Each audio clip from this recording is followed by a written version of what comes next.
Luncheon. We appreciate your support for the university and the athletics department, and we continue to keep you abreast of what's going on. Of course, we had the biggest weekend of our year with the 2016 All-State Sugar Bowl Blue Devil Classic. Lady Blue Devils suffered a close loss. Blue Devils were victorious in overtime. Fantastic atmosphere, and we'll be continuing to go to the GCAC tournament this weekend. So, without too much explanations, we'll let our coaches give us the breakdown. First, I'd like to introduce, we finally made a decision in our search for the volleyball head coach, and we have with us Coach Nancy Sokobi. That is our new women's volleyball head coach. Have a release that will be released a little bit later today, so y'all check the website for her bio. And yeah, she left at 3 a.m. this morning from Texas, so we welcome her with open arms, and we're glad to have you here, Nancy. Thank you. Wonderful, wonderful. All right, first off, we will get an update from Coach Norbert Rome, head women's basketball coach for the Lady Blue Devils, and then speak to Coach Rome, and then also talk to Coach Bobby about track. So without further ado, we'll get an update from Coach Rome. Coach? Good afternoon. Thank you everyone for coming out. Had a tough game on Saturday against Xavier University. We were really excited about our chances in the game. Unfortunately, just didn't do a good job of rebounding in the game. That proved to be tough for us down the stretch. Gave up 26 offensive rebounds. I think the lineup that Xavier played caused us a little trouble. We had a couple of players that were out due to injury. 24 Robinson and 5 Bates. It caused a shake-up in the lineup. And they had a lot more size on the interior. We had to deal with that with our small lineup. Unfortunately for us, early on we weren't knocking down the perimeter jumpers, so we weren't as aggressive as we were in the first game when we played the SAE. So we didn't really shoot a lot of free throws. So, but we're going to make some adjustments going into this next game on March the 4th. We have an opportunity to play against them for 12 noon. Saw some things that I liked on film that we could obviously tweak. Make a couple of personnel adjustments for some people who probably didn't get a chance to play in the game on Saturday, or probably see the floor in this upcoming game. And obviously, I feel confident. I like our chances going into this game. I'm very confident that we will do well and be able to move on.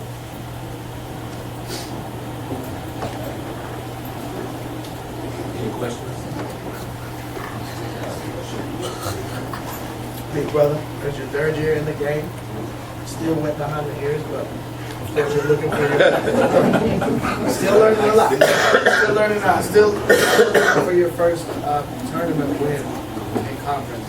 What have you learned in these first 2 years that has maybe given you a little edge coming into your third year? When I say that there's coaches in the conference who have coached for 20 plus years, so relative to those who have newer coach, but what have you learned in these 2 years? This is your third year coming into the conference tournament. I've learned that you have to just make sure that your team is ready. You have to make sure that we're focused and we understand what position we are. We have a common goal, and we all still understand that we can work together to reach our common goal. We can still get what we set out for, which is one of the GCAC tournaments and nationals. I feel we've done a great job being able to get some good quality wins early on in the season. We had some injuries that we had to deal with, some bruises. We don't make any excuses. We went out and we did our best. Unfortunately, a lot of times it just doesn't fall our way.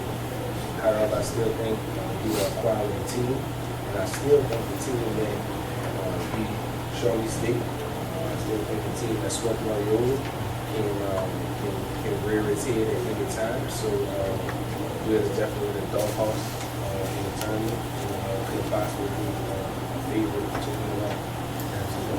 When the girls first heard that we were playing Xavier, what was their mood? They excited. We already beat them on their own floor earlier. We're not looking at it as like we're playing Xavier, like this is a revenge game. We're looking at this as like it's a new season. It just so happened that we're the 6th seed, Xavier's the number 3 seed. We're going in with our history, we're going to correctly, and we're going to do 2 things. We're going to try to win the conference tournament, and we're going to try to win the league, which is things that have been our goal all year, and make it to that.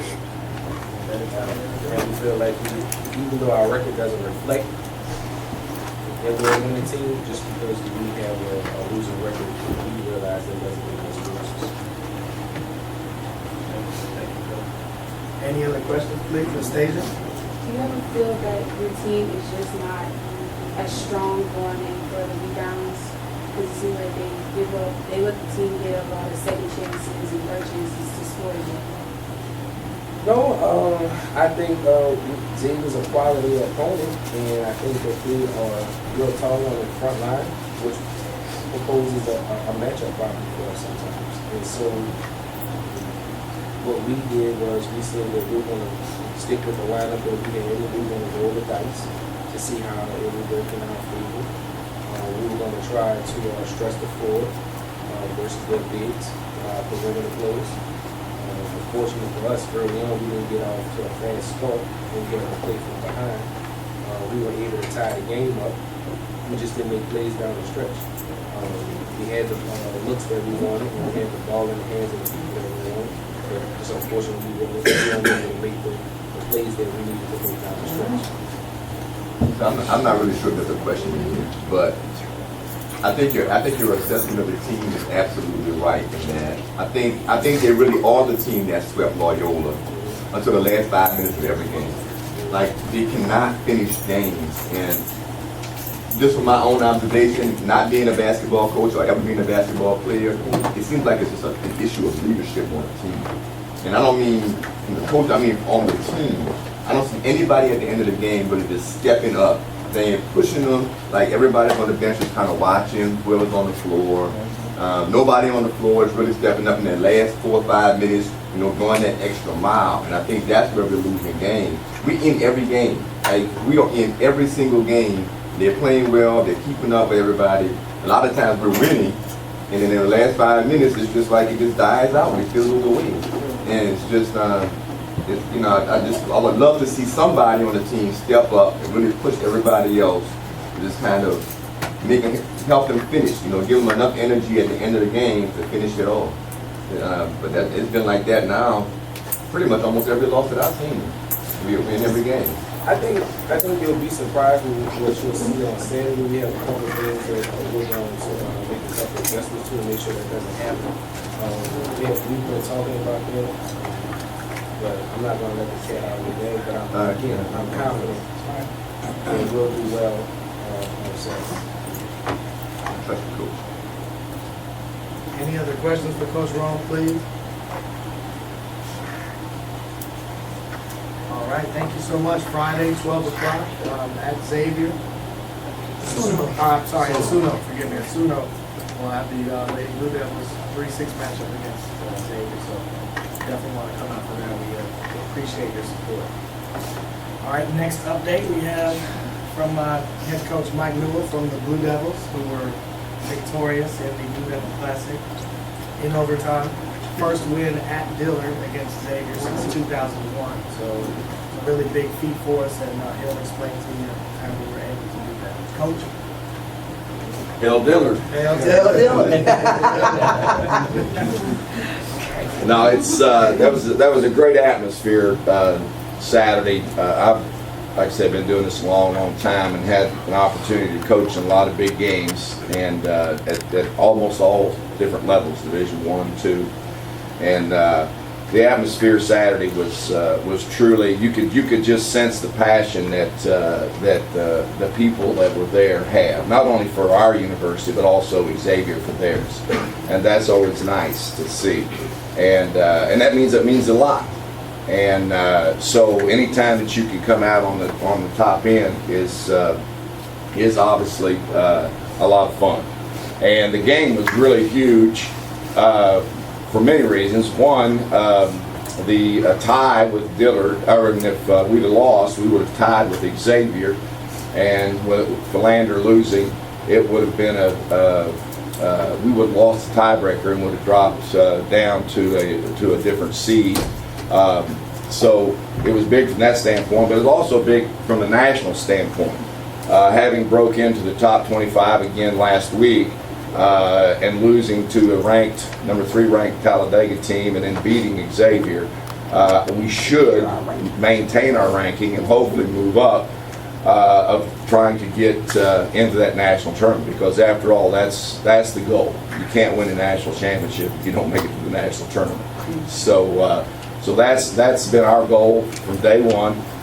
It was our 18th win, which is very pleasing, and it's hard to believe that the regular season is over. It's gone just that quick, and but now is the time that everybody loves, March Madness, and it doesn't matter what level you're on. It's just a fun time of year. It's an exciting time of year, and particularly when you are in a position to play for something and in a favorite position. I've been on both ends of the stick, and it's obviously a lot more fun to be the higher seed. But we know that Suno will, because of the rivalry and because of what they're playing for, everybody's 0-0, and so we realize that we're going to have to show up, and if we shoot the ball well, we're pretty good. If we don't shoot the ball well, then we're ugly. But we win. So I just assume win ugly is win looking good. But it certainly is a lot more fun when the shots are going in. But the Xavier game was, to be quite honest, 4 for 28 from the field, 3-point line. I think we shot 20-some% from the field. Defensively, though, was the difference in the second half. We got in foul trouble with Dimitri and Dennis, and they did a good job of staying in the game.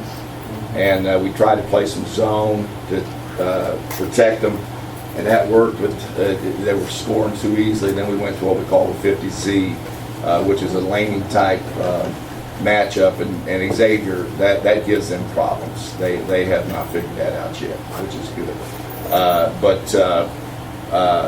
And the kids did a good job of playing it, and they like to play it, but we just couldn't score. So consequently it goes down to the end, and which makes for an exciting game, and exciting for the fans and everyone involved. But it was, as I said, it was a good win. Not only beating Xavier for the first time in a long time, but also it was big for what it means to our program, and because we need to get to Kansas City this first year, and if we can get there this first year and do well, then it's certainly going to help us in recruiting, and we certainly need to get some better players, some shooters, but we're looking forward to it, and I'll open it up to questions now. Any questions out there? It's an easy crowd. No, I want you to talk about Jesse Ward. Okay. Because We talk good or bad? Good. I want to talk good. Hey, Jesse made 2 key plays to win the basketball game. Jesse is the walk-on kid that's just been waiting his shot, waiting for his chance, and over the last few games, it's like he keeps showing, he keeps doing things, he keeps making key shots, and then in the biggest game of our season, like he was the person, he won the game for us. At the end of the day, he made a steal, he hit a 3, and got a crucial rebound where they kind of got on top of him. He came all up and they was scuffing, it looked like they were probably hitting him on the floor. But I want you to talk about that kid, because he's come along. He is. He has. And I've told the story before to this group. Jesse has waited his turn. He's one of the kids that was here last year, and then he went through the tryout system just like all the other kids did. And he was one of the 3 that we kept. And a lot of people don't know about him because he didn't play last year. Patrick and Houston you know about. But Jesse has waited his turn. He is a total team player. He coaches AAU basketball in the summertime. And that has really, I think, he and I have talked about this. That's really helped him in his attitude toward, because you know parents can be in AAU, so he has to tolerate all that BS. You know, about my son ain't playing and this and that and the other. So he knows that, you know, that when he wasn't playing at the start of the year, one of the reasons he wasn't playing is because he didn't practice hard. And so when I brought him in, and I didn't take him on a trip, I didn't take him on an Atlanta trip just to get his attention. And see, the beauty of being a first-year coach, you can do a lot of crazy things to get people's attention. So you're sort of on a honeymoon.